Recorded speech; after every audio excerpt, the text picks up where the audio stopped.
Si el grano de trigo sembrado en la tierra muere, producirá mucho fruto. El Señor esté con ustedes. Proclamación del Santo Evangelio de nuestro Señor Jesucristo según San Juan. Gloria a ti, Señor. Entre los que habían llegado a Jerusalén para adorar a Dios en la fiesta de Pascua, había algunos griegos, los cuales se acercaron a Felipe, el de Betsaida de Galilea, y le dijeron: Señor, quisiéramos ver a Jesús. Felipe fue a decírselo a Andrés. Andrés y Felipe se lo dijeron a Jesús, y él respondió: ha llegado la hora de que el Hijo del Hombre sea glorificado. Yo les aseguro que si el grano de trigo sembrado en la tierra no muere, quedará infecundo, pero si muere, producirá mucho fruto. El que se ama a sí mismo se pierde. El que se aborrece a sí mismo en este mundo se asegura para la vida eterna. El que quiera servirme, que me siga, para que donde yo esté, también esté mi servidor. El que me sirve será honrado por mi Padre. Ahora que tengo miedo, le voy a decir a mi Padre: Padre, líbrame de esta hora. No, pues precisamente para esta hora he venido. Padre, dale gloria a tu nombre. Se oyó entonces una voz que decía: lo he glorificado y volveré a glorificarlo. De entre los que estaban ahí presentes y oyeron aquella voz, unos decían que había venido de un trueno, otros que le había hablado un ángel. Pero Jesús les dijo: esta voz no ha venido por mí, sino por ustedes.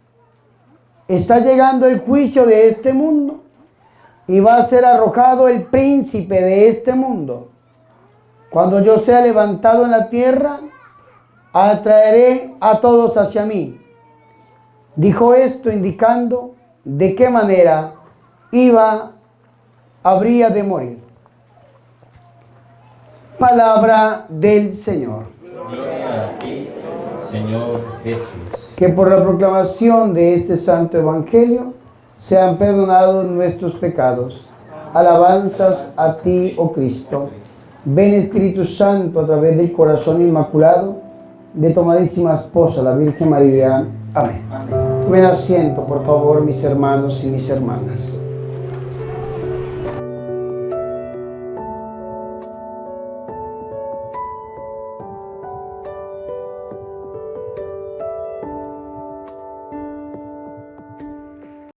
Porque como dice 1 Corintios capítulo 15, si Jesucristo no hubiera resucitado, vana sería nuestra fe.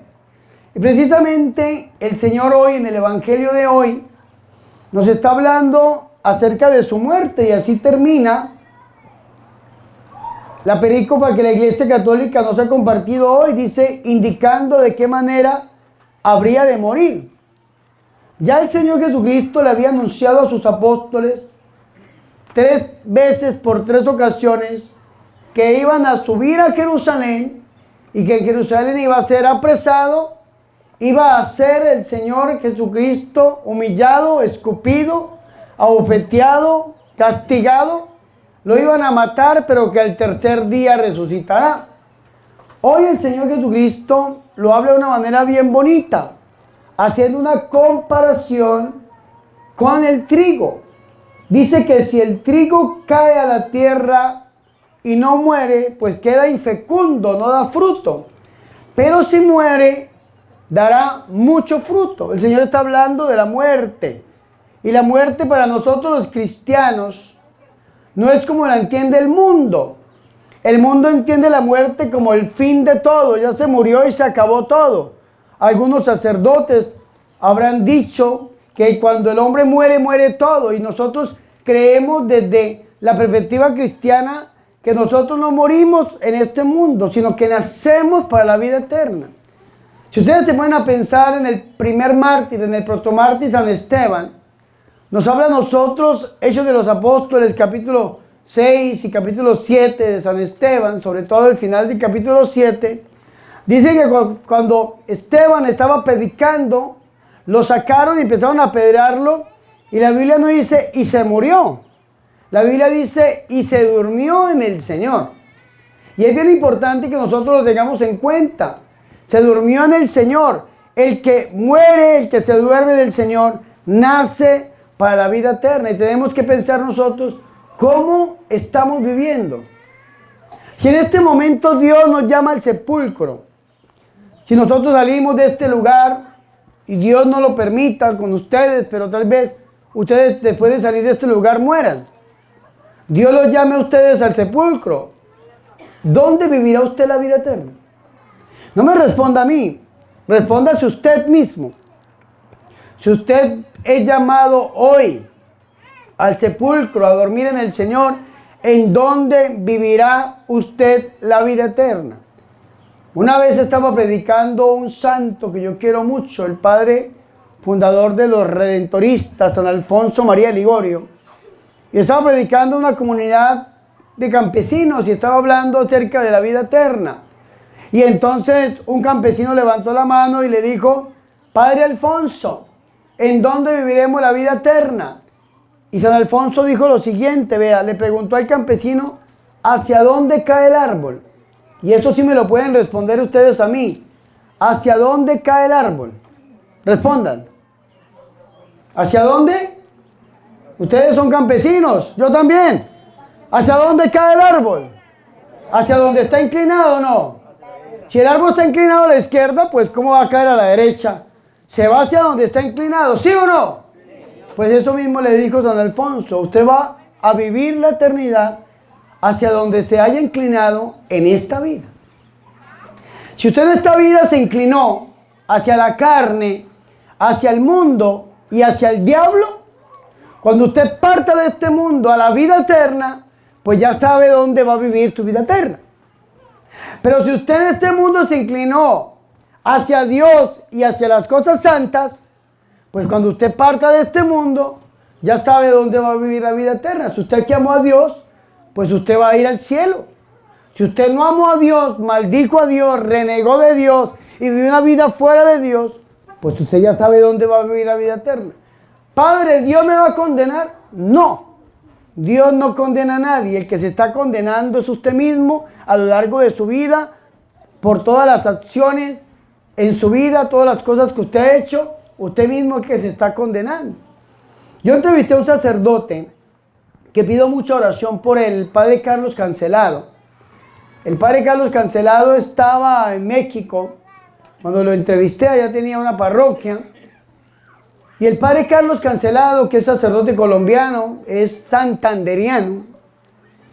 El padre Carlos Cancelado me contó, me dijo, Padre Moncada, imagínese que yo desde niño sufría del estómago. Y eran unos dolores terribles.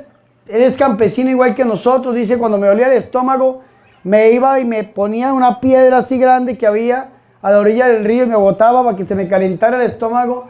Es la manera que me quitaba el dolor. Digo, cuando yo era cura, sacerdote, a él le dio ese dolor de estómago tan terrible, tan terrible, tan terrible, y se fue para la habitación donde él descansaba, donde él dormía, y dice que no tenía fuerza ni llamar a la señora que le ayudaba en la parroquia, y dice que un momento a otro él sintió que se le fue la vida. Se murió, decimos nosotros, y cuando abrió los ojos, el padre Carlos ya no sentía ningún dolor, pero él estaba sobre el cuerpo, se había ya el alma salido del cuerpo, y el alma miraba el cuerpo, y el padre Carlos se asustó mucho, y cayó en la cuenta de que se había muerto. Y en ese momento dice que empezó a subir y a subir y a subir, y se desaparecieron todos los elementos. Se desapareció la tierra, el techo, todos los elementos, y de un momento a otro él se encontró delante de la presencia del Señor, delante de la presencia de Dios. Y Dios le hizo 5 preguntas, y todas las preguntas fueron hechas con el filtro del amor. Un santo que yo también quiero mucho, San Juan de la Cruz, reformador junto con Santa Teresa de Ávila de la Orden de los carmelitas descalzos, dijo que en el ocaso de nuestra vida seremos juzgados en el amor, en el amor. Y cuando el padre Carlos Cancelado llegó allá a la presencia del Señor, Dios le hizo 5 preguntas, 5. Le dijo lo siguiente, vea, Carlos, ¿me amaste? Míreme aquí. Y yo le pregunto a usted, ¿amas a Dios? Carlos, ¿me amaste? Sacerdote, un santo sacerdote, un místico sacerdote, que en este momento hay que pedir mucha oración por el padre Carlos, porque ustedes saben que en los últimos tiempos los sacerdotes serán perseguidos y calumniados y hasta matados, y el que mate a los sacerdotes pensará que está haciendo la obra de Dios, cumpliendo la profecía. Pero le preguntó Dios, ¿me amaste? Y el padre Carlos no podía mentir, estaba delante de Dios de ninguna manera. Y la respuesta fue, no, Dios, no te amé. Carlos, ¿te amaste? ¿Tú te amaste? Ahora yo le pregunto, ¿usted se ama? ¿O usted se odia? ¿Te amaste? Y él no podía mentir. No se había amado. Carlos, ¿amaste a tu familia? Usted, hermano y hermana que está aquí, Dios le ha dado la administración de unos hijos. Usted ama a sus hijos, ama a su esposo, ama a su esposa. ¿Los ama verdaderamente? ¿Me amaste? ¿Te amaste? ¿Amaste a tu familia? Y el padre Carlos, todas las respuestas eran negativas. No. Otra pregunta. ¿Amaste tu profesión? ¿A lo que te dedicas? ¿Amaste a las personas que estaban alrededor tuyo? ¿Los amaste? Y la respuesta fue que no. ¿Amaste tu sacerdocio? ¿Tu vocación sacerdotal? ¿La amaste? Y la respuesta fue que no. Y él dice que cada vez se iba alejando más y más y más y más de Dios, y se iba yendo cada vez más a la condenación. Hermanos, cuando nosotros partamos de este mundo, cuando Dios nos llama al sepulcro, ¿en dónde vamos a vivir nuestra eternidad? Y nosotros tenemos que pensar en lo siguiente, vean. A mí a veces me da mucha lástima, pesar, misericordia, compasión con la gente. Hoy me senté desde las 7 en punto de la mañana a confesar ahí debajo de ese sol tan terrible. Ahí me pusieron una cobijita que traje de Francia, la Virgen de Lourdes. Y debajo de esos limones, confiese y confiese. Y uno a veces ve la gentecita que hace fila y fila y fila y fila para confesarse. Pero hay gentecita que llega y le dice a uno, Padre, yo vengo a confesarme, pero yo no me he casado, vivo en unión libre. Y la respuesta del sacerdote es, yo no lo puedo confesar. No lo puedo confesar porque una persona que vive en unión libre no puede confesarse porque no puede cumplir con el tercer requisito para la confesión. La confesión, el primer requisito es hacer un examen de conciencia, pensar yo qué hice. El segundo requisito es que me duela en el corazón haber ofendido a Dios de esa manera, la contrición de corazón. Y el tercer requisito es el propósito de enmienda, es querer no volver a cometer ese pecado. Y entonces una persona que vive en unión libre, en unión de hecho, o como lo quieran llamar, que vivan sin casarse, le dicen a uno, Padre, yo me quiero confesar. No puede confesarse porque en usted no hay un arrepentimiento de corazón y no hay en usted un propósito de enmienda. Padre, yo estoy arrepentido de corazón, entonces tome una decisión radical. O se casa o deja a su pareja. No hay otra manera. Padre, ¿pero por qué? Porque si yo le digo lo contrario, lo estoy mandando al infierno. Y tanto que persiguen aquí la Granja de la Inmaculada, que estamos evangelizando en el Casanare, y hay mucha gente que está aquí sin bautismo. No son bautizados, ni tienen bautizados a sus hijos ni a sus nietos.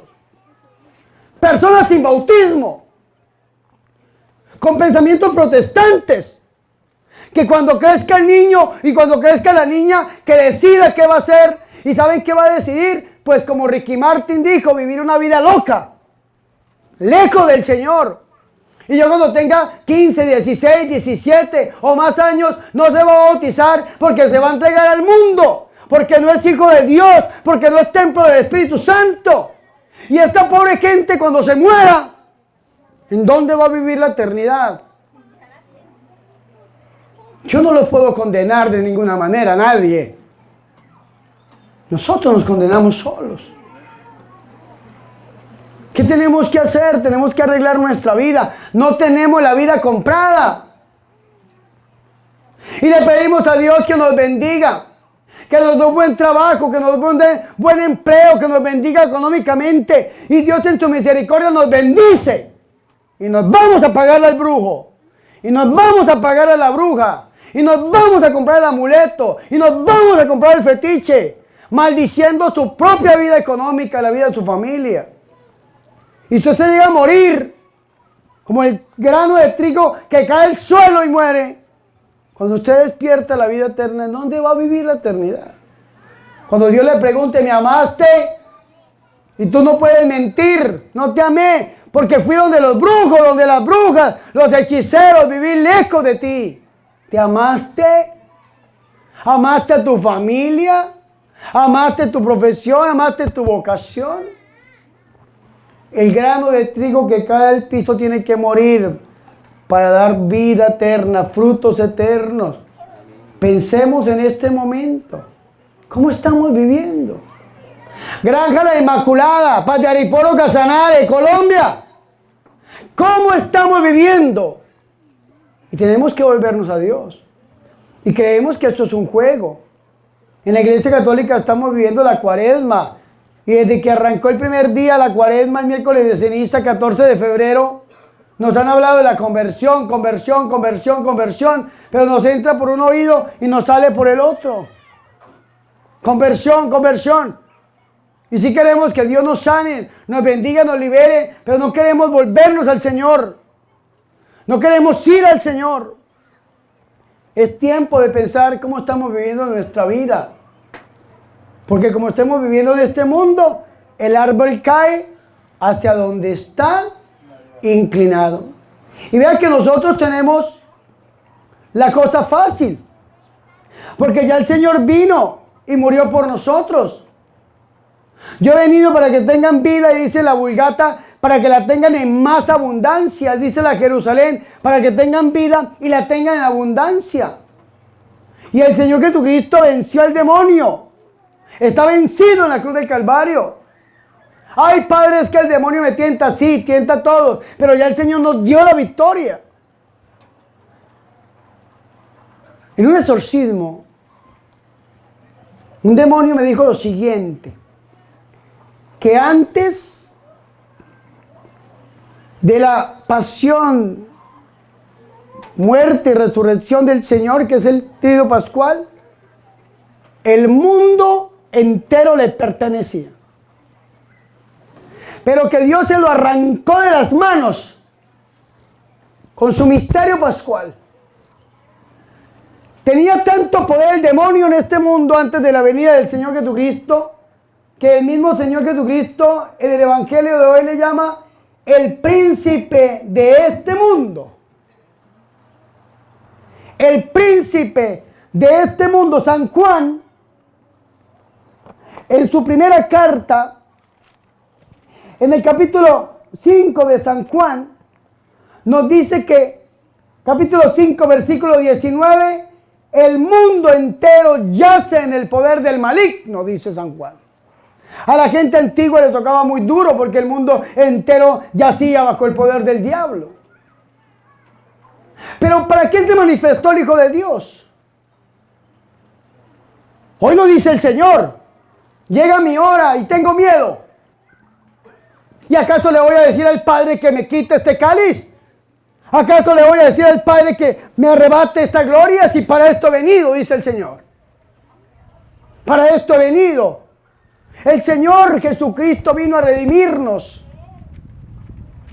Lo dice la palabra del Señor en 1 de Juan, capítulo 3, versículo 8. El Hijo de Dios se manifestó para deshacer las obras del diablo. A eso vino el Señor.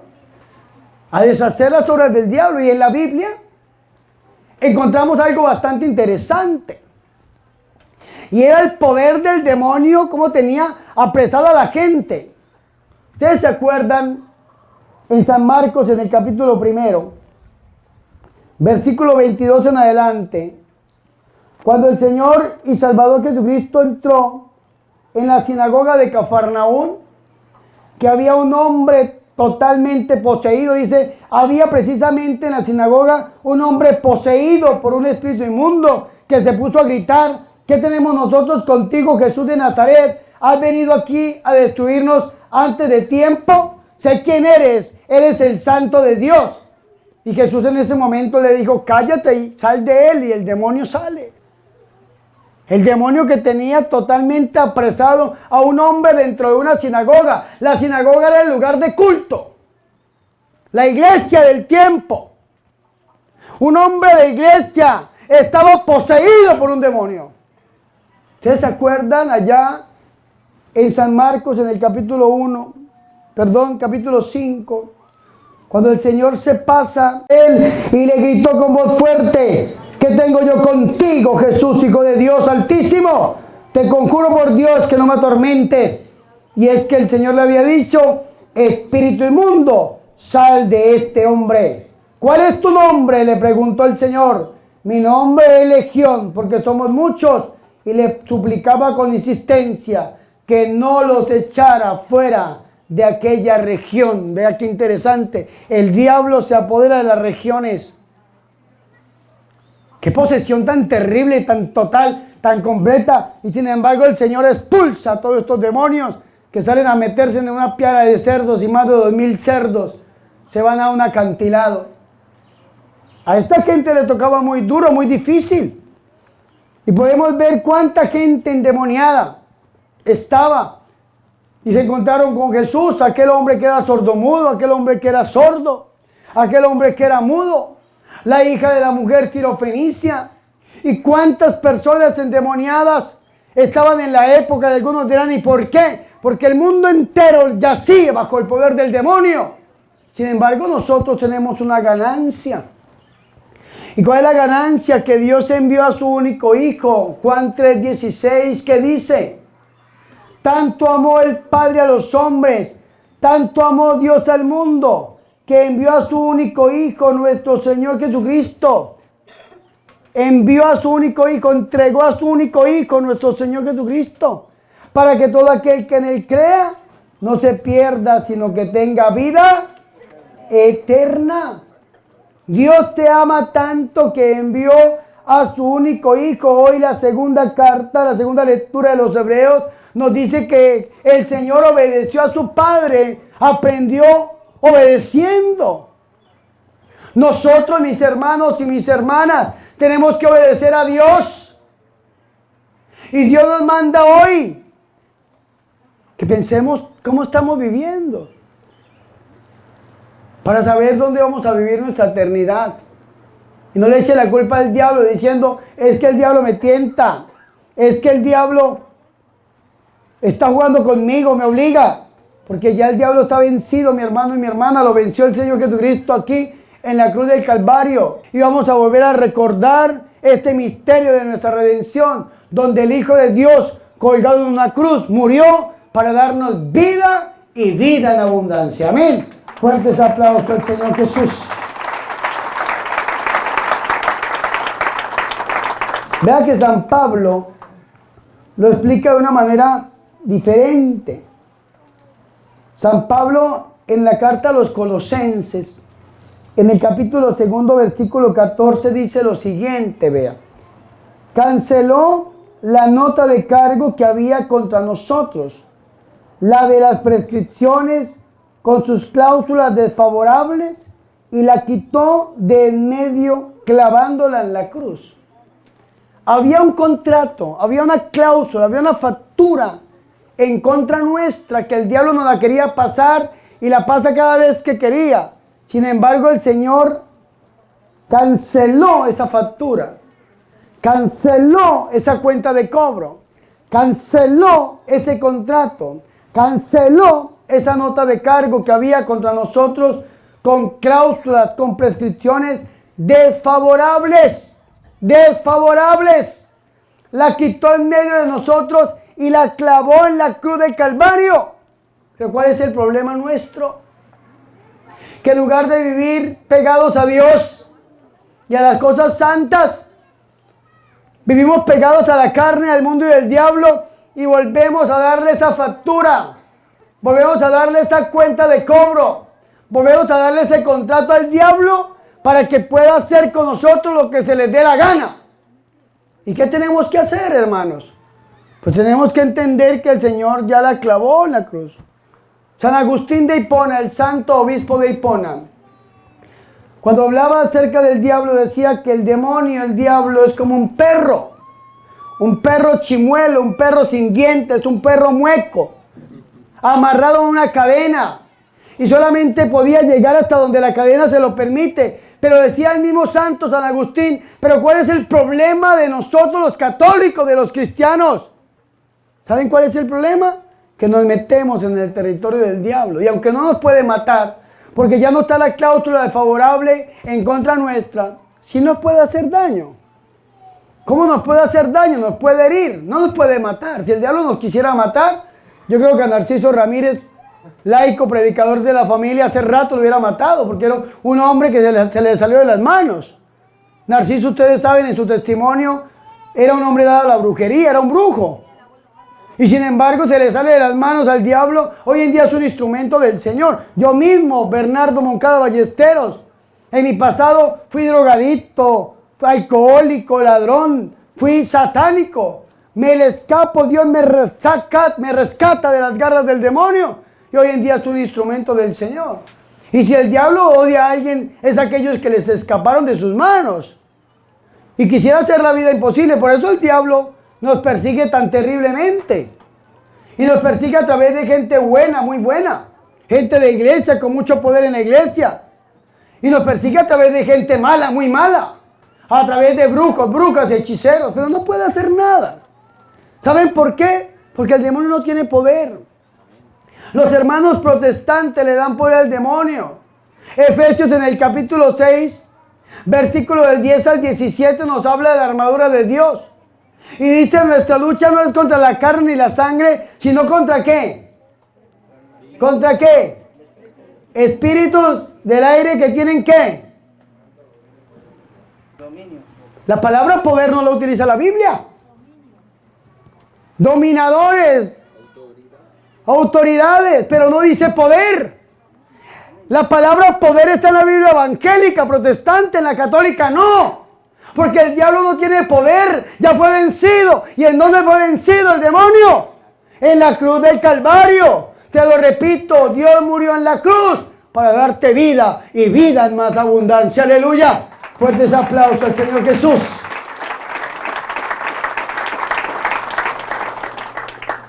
Y vea qué bonito dice el versículo 15, Colosenses 2:15.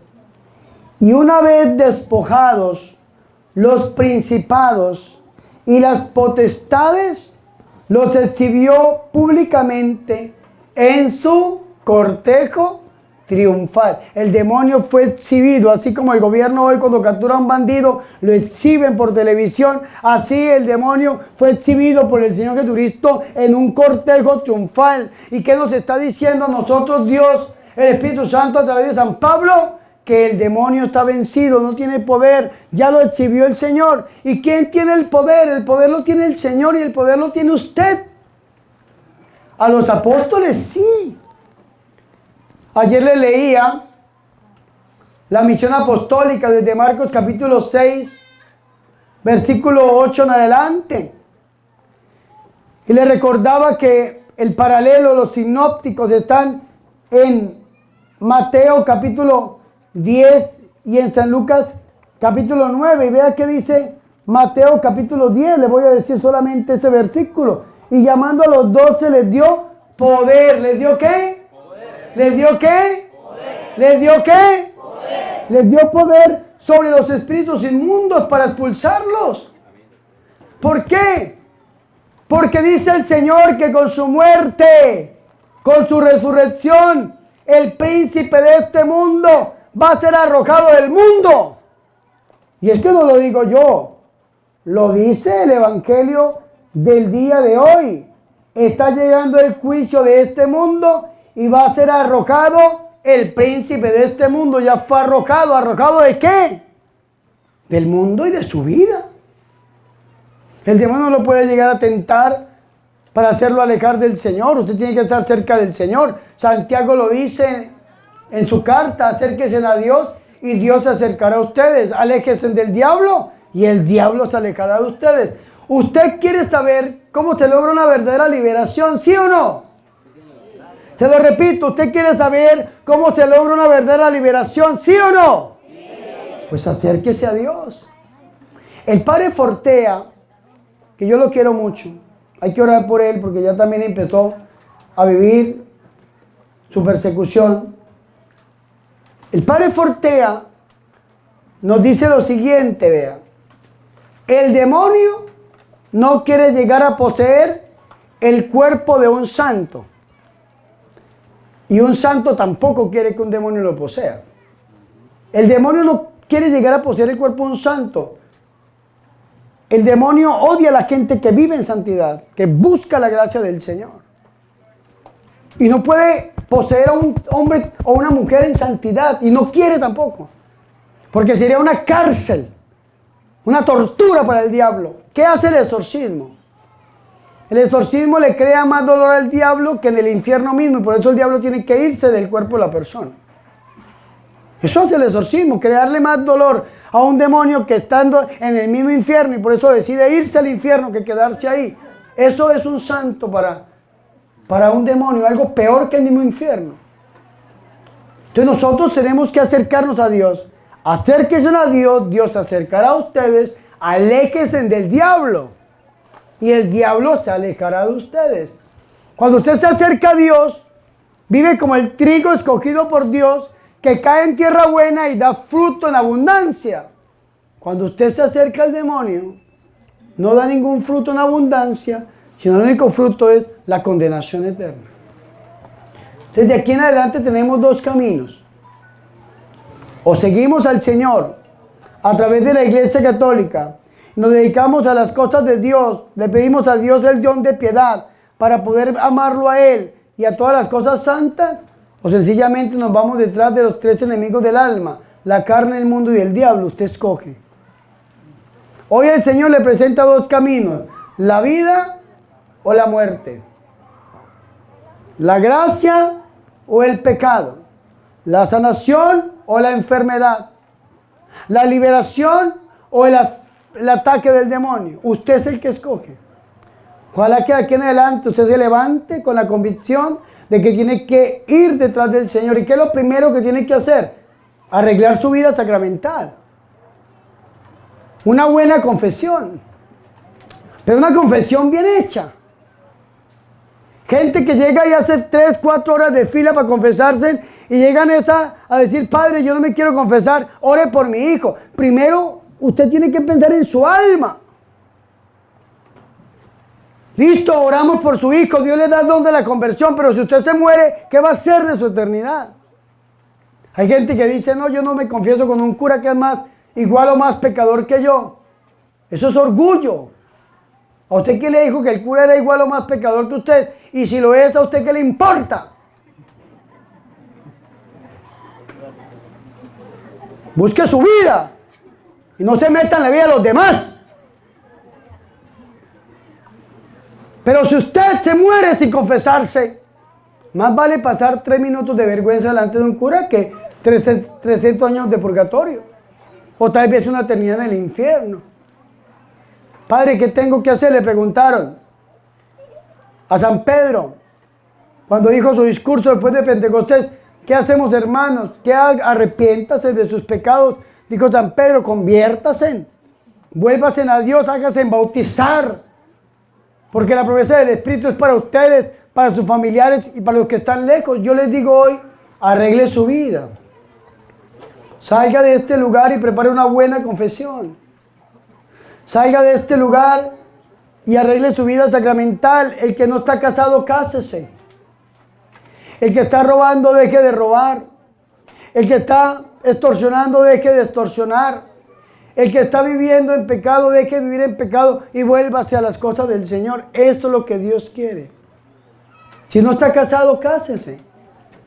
Si no está bautizado, vaya, busque al obispo, a su párroco y arregle su vida sacramental, bautícese y prepárese para los sacramentos de iniciación cristiana, confirmación, Eucaristía. ¿Me hago entender o no? Hay que arreglar nuestra vida porque no tenemos la vida comprada.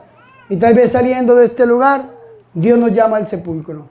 Pidámosle al Señor hoy que a través del corazón de la Virgen María, nuestra Madre, ella que siempre ruega e intercede por nosotros podamos verdaderamente tener ese encuentro íntimo y personal con el Señor. Gloria al Padre y al Hijo y al Espíritu Santo. Gloria al Padre y al Hijo y al Espíritu Santo. Gloria al Padre y al Hijo y al Espíritu Santo.